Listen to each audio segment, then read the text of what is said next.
আসসালামু আলাইকুম। সুখ দুঃখের সংসারের আরো একটা নতুন ভিডিওতে আপনাদেরকে আরো একবার স্বাগত জানিয়ে আবারও আরো একটা বৃষ্টি ভেজা দিনের ভিডিও শুরু করতে যাচ্ছি। কাছে দূরের দেশ এবং দেশের বাইরের যে যেখান থেকে আমার ভিডিওটি দেখছেন, আশা করি আল্লাহর রহমতে আপনারা সবাই ভালো আছেন, সুস্থ আছেন এবং নিরাপদে আছেন। আমরা ভালো আছি আলহামদুলিল্লাহ। প্রতিদিনের মতন আজকের ওয়েদারটা দেখুন। এখন বাজে সকাল 10:30। আজকে 10:30টার পরে আমি ভিডিওটা শুরু করছি। ওয়েদারটা দেখুন, সেই গত 3 দিন আগ থেকে বৃষ্টি শুরু হয়েছিল, এখনো চলতেছে। অতিবৃষ্টি যদিও এটা একটা প্রাকৃতিক দুর্যোগ, আল্লাহর তরফ থেকেই হয়, তবে আমাদের এখানে কোনো হাত নেই। তারপরে আসলে অতিবৃষ্টি যখন শুরু হয় আমাদের মনে হয় সবকিছু একেবারে উলটপালট হয়ে যায়, যেহেতু গৃহবন্দী অবস্থায় কাটাতে হয়। বিশেষ করে আমরা যারা গ্রামে থাকি, তো গ্রামের মানুষেরই দেখা যায় বেশি অসুবিধা হয়। এদিকে 3 দিনের বৃষ্টিতে ছাগলগুলোর অবস্থাও খারাপ। ওই যে দেখুন বারান্দায় দাঁড়িয়ে আছে, তো ওদেরকে এখন একটু খাবার অ্যারেঞ্জ করে দিতে হবে।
ছাগলগুলোর দুঃখ দেখে আমি একটা কচি বাঁশের আগা এনে কেটে দিলাম।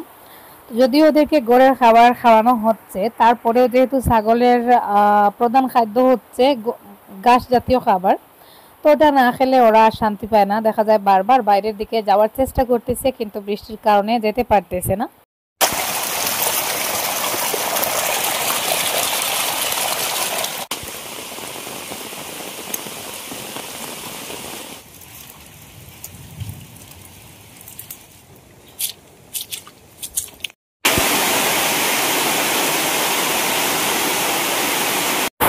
ঘরে এসে হালকা একটু গোসল করলাম, গোসল করে কাপড়টা চেঞ্জ করে নিয়েছি। অনেকটা ঠান্ডা লাগতেছে, যেহেতু বৃষ্টিতে ভিজেছিলাম, খুব বেশি ঠান্ডা লাগতেছে। ভাবলাম একটু গরম গরম চা খাই, তো গরুর দুধ দিয়ে চা করেছি, আর সেই সাথে ঘরে আবার একেবারে গরম গরম ক্রিমবন ছিল, ক্রিমবন আর পরোটা দিয়ে আর কি।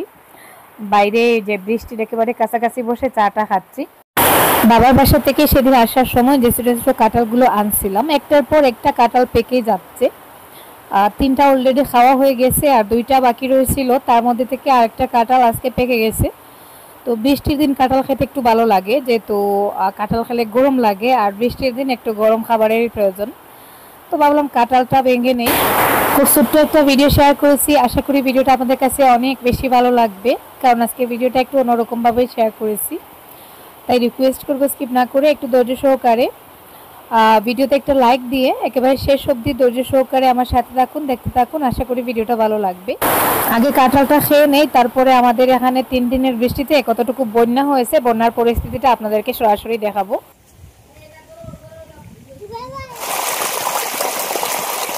কাঁঠাল খাওয়া শেষ করে দেখুন, আমি জুবাইরকে বলছি চল এই সামনের থেকে একটু দেখে আসি, মানে রাস্তার ওইদিকে পানির অবস্থা কেমন।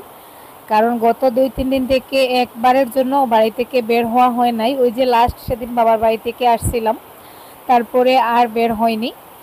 তো বৃষ্টির কি অবস্থা সেটা ভাবলাম একটু দেখে আসি। তো এখানে দেখুন আমার বাড়ির সামনে, মানে ওই যে আমার যারা যেখানে বাসাঘর রাখছে তার সামনে কি অবস্থায় পানি জমা হয়েছে।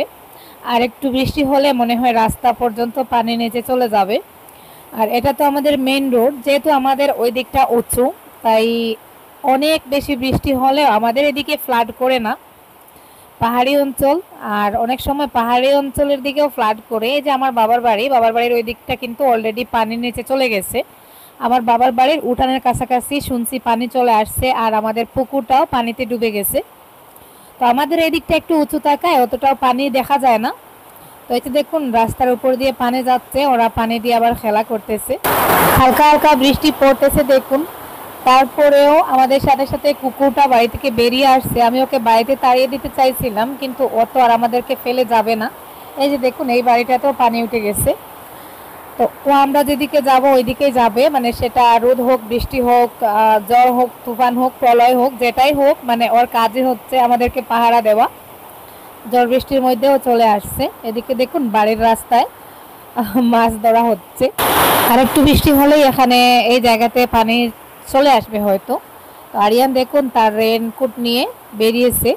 কুকুরটাকে অনেক ডাকাডাকি করেও বাড়িতে পাঠিয়ে দিতে পারতেছি না, মানে ও যাবেই যাবে। তো যাই হোক, এই হচ্ছে আমাদের বাজার, দেখতে পাচ্ছেন। তো একটু বৃষ্টি হলেই আমাদের ওই বাজারের ওই জায়গাটায় পানি জমে যায়। আর আজকে তো অনেক বৃষ্টি হচ্ছে, আজকে 3 দিন থেকেই বৃষ্টি হচ্ছে। বৃষ্টির জন্য বাজারের ওই দিকের অবস্থাটা একেবারে বেহাল, গাড়ি চলাচল প্রায় বন্ধ হয়ে গেছে। আমাদের এই এরিয়াটা অনেক উঁচু, তারপরেও দেখতে পাচ্ছেন এখানে ফ্লাড হয়ে গেছে। আর নিচু জায়গাগুলোর কি অবস্থা আল্লাহ জানেন। বাইরে কোথাও যাওয়া হচ্ছে না, বেরোনো হচ্ছে না, আর আশেপাশের খবর নেওয়া যাচ্ছে না। অনেকের মোবাইল অলরেডি বন্ধ হয়ে গেছে, ফোন দিয়েও যে খবর নেব সেরকমও কোনো মানে সুযোগ নেই। তো এই যে দেখুন রাস্তার দিকে যেমন একটা নদী বয়ে যাচ্ছে, এরকম একটা অবস্থা। রাস্তার উপরে কেউ কেউ আবার মাছ ধরতেছে জাল দিয়ে। তো এইটুকু পানি তো কিছুই না। আপনারা যদি ভিডিওটা পুরোপুরি দেখেন তাহলে পরবর্তী অংশের পানির অবস্থাটা আমি আপনাদেরকে দেখাবো। আমার ভাইয়ের বাড়ি ওই যে যিনি ইউটিউবে কাজ করেন, আসাম ভিলেজ লাইফস্টাইল, তো ওই বাড়িতে মানে অলরেডি পানি উঠে গেছে। ওই দিকের পানির অবস্থা কিন্তু ভয়ঙ্কর রূপ নিয়েছে। তো যেটা আমি আজকের এই ভিডিওতে আপনাদেরকে সরাসরি দেখাবো।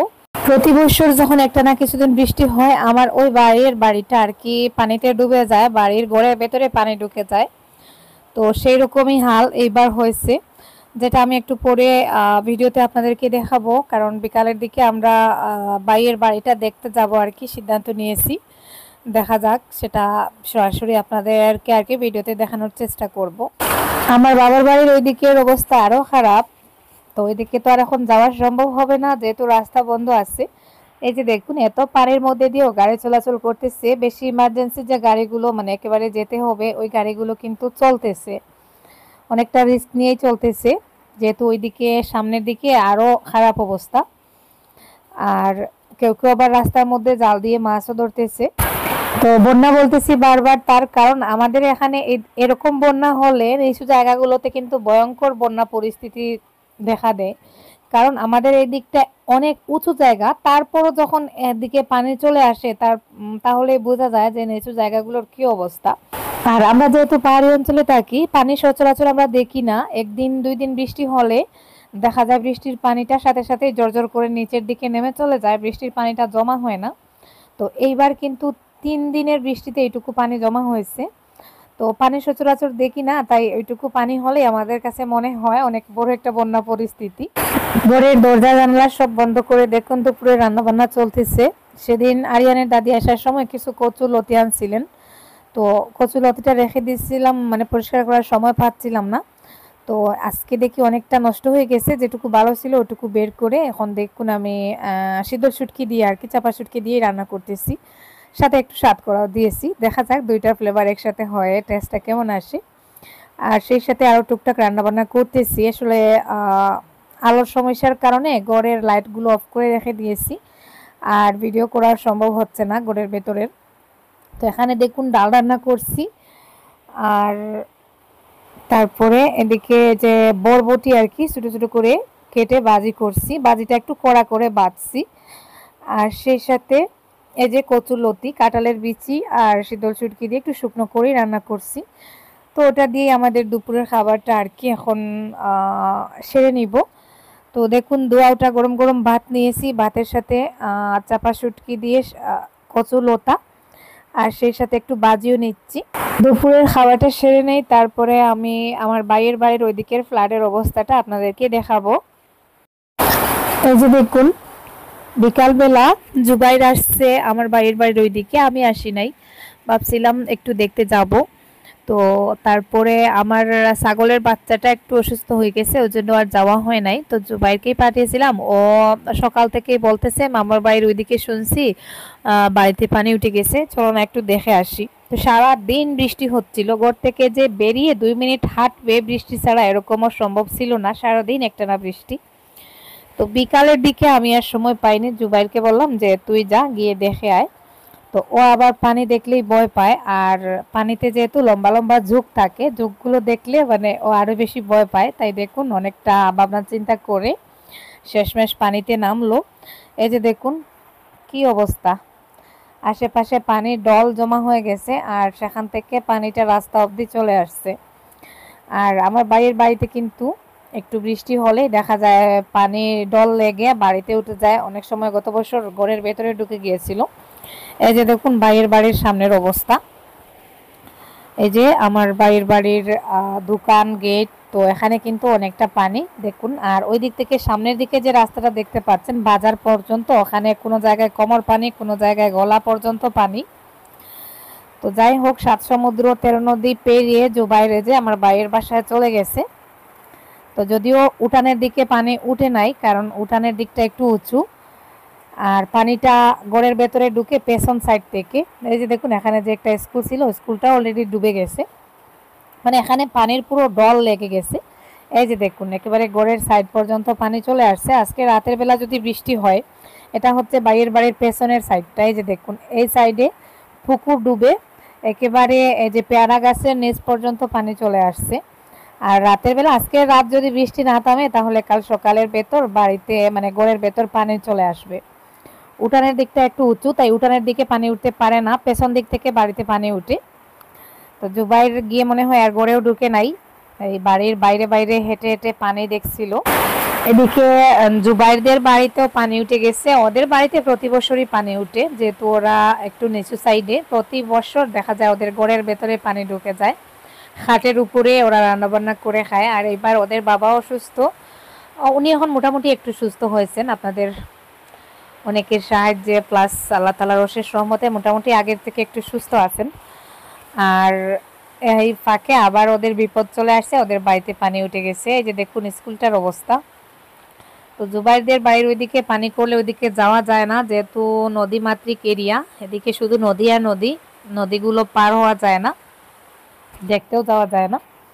তো এই যে দেখুন আমার বাড়ির গেটের সামনে থেকে জাল দিয়ে মাছ ধরা হচ্ছে, মানে কি একটা অবস্থা। এই জায়গাটা পাহাড়ি এরিয়া, তারপরেও দেখুন পাহাড়ি অঞ্চলে বন্যা করেছে, বিষয়টা সত্যি আশ্চর্যজনক। পাহাড়ি অঞ্চলেও বন্যা হয়, আমি ছোটবেলায় আসলে এরকম দেখতাম না, শুধু আমার নানার বাড়ির ওইদিকে দেখতাম বন্যা হতো, কিন্তু আমাদের এদিকে হতো না। কিন্তু এখন দেখা যাচ্ছে এদিকেও বন্যা হয়, রাস্তাঘাট সবকিছু পানির নিচে চলে গেছে। এইদিকে দেখুন শুধু যেদিকে তাকাচ্ছি শুধু পানি আর পানি। তো কোন দিক দিয়ে রাস্তা, কোনটা বাড়ির রাস্তা, কোনটা বাজারের রাস্তা, কোনো কিছুই চেনা যাচ্ছে না, একেবারে বেহাল অবস্থা। এদিকে দেখুন ওইদিকে সামনে যেহেতু বাজারের রাস্তায় অনেক পানি হয়েছে। এই যে দেখুন ছাতা মাথায় দিয়ে একজন ভদ্রলোক আসছেন, তো মনে হচ্ছে হাঁটু পানির থেকে বেশি এই জায়গায়, কিন্তু যতটা সামনের দিকে ওই দিকে গেছে পানি আরো বেশি বাড়ছে। আর এই যে দেখুন আমার বাড়ির সামনের অবস্থা, এখানে মনে হচ্ছে একটা নদী, মানে উপর থেকে পানিটা নিচের দিকে যাচ্ছে, ঠিক একটা নদীর মতন মনে হচ্ছে। গত 3 দিন থেকে বাজার করা নেই, গড়ে মাছ নেই, মাংস নেই, ডিম নেই, কোনো কিছু নেই, একটা দোকান পর্যন্ত খোলা পাওয়া যায় না, এরকম একটা অবস্থা। বাজার করা তো অনেকটা দূরে, একটা দোকান থেকে যে ডাল চিনি ওইসব কিনে আনা হবে এরকম একটা দোকান খোলা পাওয়া যাচ্ছে না। তো জুবাইর ওখানে গিয়েছিল, জুবাইরকে বলছি বাইরের বাসা থেকে কিছু খরচপাতি কিনে আনতে, যেহেতু ওনাদের দোকানটা বাড়িতেই। তো এই যে দেখুন একটা গাড়ি মোটামুটি খুব সুন্দরভাবেই যাচ্ছিল, কিন্তু সামনের দিকে যেহেতু পানি বেশি, তো গাড়ির ড্রাইভার মনে করছিল হয়তো চলে যাবে, কিন্তু এই যে দেখবেন পানিতে গিয়ে আটকে গেছে। কারণ এদিকে গাড়িটা যত সামনের দিকে যাবে হয়তো গাড়ির মাথা পর্যন্ত ডুবে যাবে, গাড়ির চাল পর্যন্ত। তো গাড়িটা শেষমেশ ওখানে গিয়ে আটকে যায়, আর যেতে পারে না দেখুন।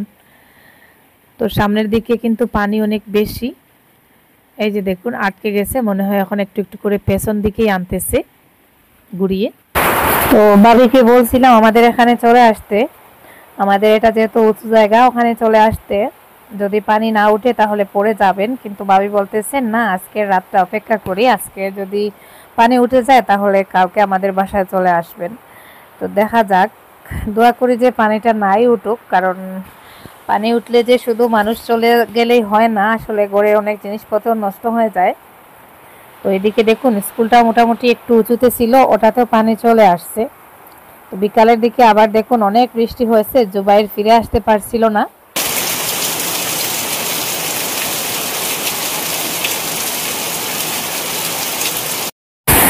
শেষের দিকে ও হেঁটে হেঁটে বাড়িতে আসছে, যেহেতু বৃষ্টি হচ্ছিল আর পানির জন্য গাড়ি ঘোড়াও চলছিল না, হেঁটে হেঁটে আমাদের বাড়িতে আসছে। তো যাই হোক, আজকের মতো এই পর্যন্ত। আল্লাহ হাফিজ, আসসালামু আলাইকুম।